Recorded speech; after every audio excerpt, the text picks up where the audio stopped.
Hello বন্ধুরা, আজকে আমি তোমাদের সাথে শেয়ার করব বাঁচা মাছের রেসিপি। তো দেখো, এখানে আমি সব কিছু কেটে নিয়েছি আর মশলা করে নিয়েছি, সব রেডি। তো চলো মাছগুলো আমি ভেজে নিই।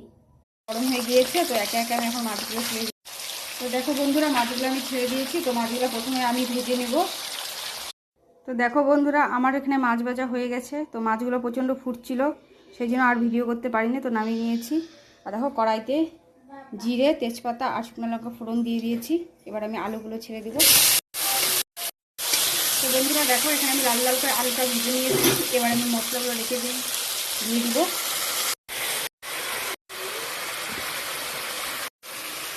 দিয়ে ভালো করে কষিয়ে নেব।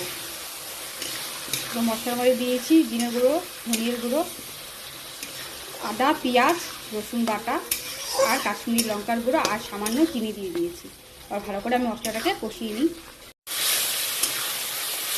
কষানো হয়ে গেছে, এবার আমি জল দিয়ে দেবো। ভালো করে নেড়ে নেব। ঝোলটা একটু ফুটে গেলে তারপর আমি মাছগুলোকে ছেড়ে দেবো। ফুটে গেছে, এবার আমি বিলাইতি ধনিয়া পাতাগুলো দিয়ে দিব। এখন দিয়ে দিব।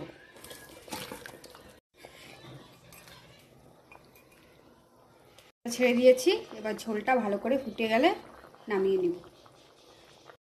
মাছের ঝোল ফুটে গেছে, এবার আমি তরকারিটা নামিয়ে নিয়েছি। তো সবাই ভালো থেকো, সুস্থ থেকো। আর ভিডিওটা সম্পূর্ণ দেখার জন্য ধন্যবাদ। বাই বাই বন্ধুরা।